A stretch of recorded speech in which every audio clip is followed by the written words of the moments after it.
So carrying on from where I left off, I've gone from creating a basic character to being able to move it around the environment. I did come across a couple of issues, which I go through in the end. I created a variety of animations in an attempt to allow the character to walk, run, jump, grab a ledge, and kind of pull themselves up. The purpose of the video was to just create an update as to how far I've got. So when starting off with the Unreal Engine, you are presented with a few choices. The options available are templates of your more popular game genres. In this case, I ended up choosing the third-person template, mostly for the playground level that comes with it.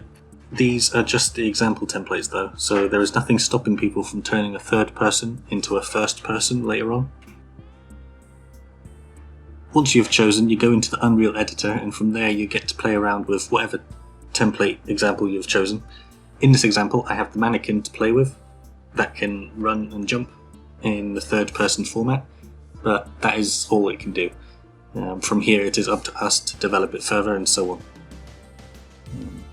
Running around with this character in comparison to mine, this one feels a lot smoother and more fluid, but I'm just starting, so I'm hoping to improve it as I go. I started with a third person template and imported my basic character. The character is broken up into multiple parts. The skeletal mesh, you have the physics asset, character skeleton, or the armature, the animation blueprint, and the character blueprint class. Bringing the character into the game, it came out roughly the same size as the mannequin, so I was happy.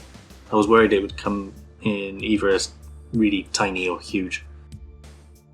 Creating and implementing the character blueprint was easy enough, as I had already done this a few times with other characters. Once I was able to move as my own character, I deleted every trace I could find of the default mannequin. After I deleted most of what I could find, the project size settled at about 45 megabytes.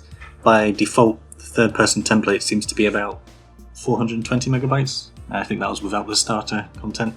How is this relevant? It's not. I just thought it might be interesting to compare it with how it turned out in the end. So, it starts off 45 megabytes. It'd be interesting to see how much it goes up to in the end. From here, I focused on creating the animations for moving the character. I started by creating a third bone to the spine and adjusting the character. I was worried that I might give myself more work in the future, so I thought I would do a little improvement now instead, just in case. Then I created an idle pose, a run, walk forward, walk backwards, walk side to side, walk diagonal backwards, walk diagonal forwards, then running backwards,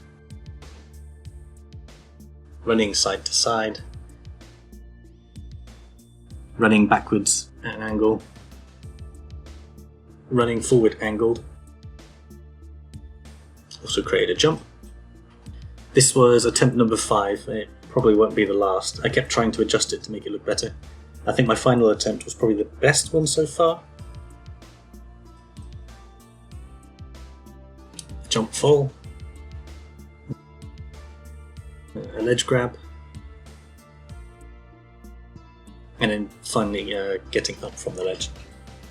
I'll go back and improve it. It's just for now I just wanted something in place so I could see if I can do it.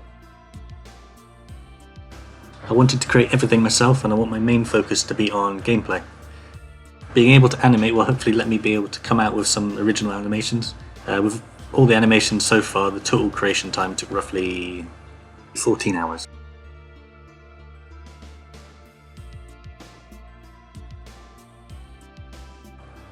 I managed to encounter some issues already, which I spent some time trying to fix, rather than ignore now and forget about later. My first issue, I wanted the player to be able to choose between using a keyboard and a mouse or using a controller. The issue I had was that no matter how much I tried to walk with the controller, it would run everywhere. I tried to Google online, but I couldn't find any help, so I just tried to debug it myself. On the side you can see numbers when the character moves, 1 and -1. This is the keyboard input. It's either pressed or it's not. The 50 and -50 is the controller input. As soon as I found this out, I knew what was wrong, but not entirely how to fix it. The keyboard is the extreme. It's either on or not. The value is set to 1. I didn't know how to edit this, or if that was even an option.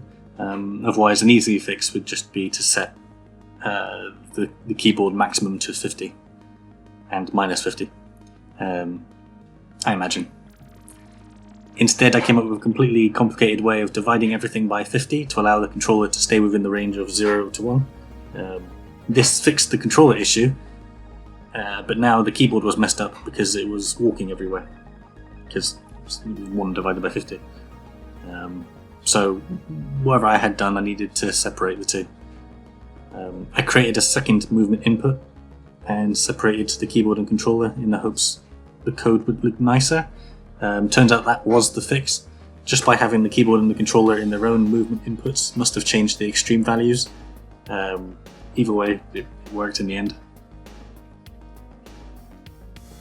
Another issue I spotted was that the character's feet detach for some reason, or rather its right foot does. It's more obvious with the right foot. I was hoping it would sort itself out when I go back and revisit the animations. I think I know what the issue is. It's to do with the rig. The feet in Blender are actually detached themselves, so I imagine the easy fix would be just to attach the foot again and bring the skeleton in from there. I'm hoping it's an easy just to swap what's already in Unreal for the new one. Otherwise it's going to be a lot of fiddling around. But I've got an idea how to fix it, so that's the main thing. My ledge grab is also still in the works, but I'm thinking of changing it slightly so that I have custom edges to be able to grab instead of just being able to grab anything. It gives more control, but it also means more time is required to implement everywhere. So next time I aim to hopefully have a weapon to run around with and maybe some more movement mechanics. That's the plan anyway. Once I feel like I'm at the stage where the gameplay feels alright, I will start to work on the character and the environment looks. I still need to find my own style as such. I think that'll just come once I start getting into it. Hey, if you made it to the end of the video, then thank you for watching. If you're enjoying what you see, please consider subscribing to stay in the loop with my progress. I really do appreciate it. Thank you.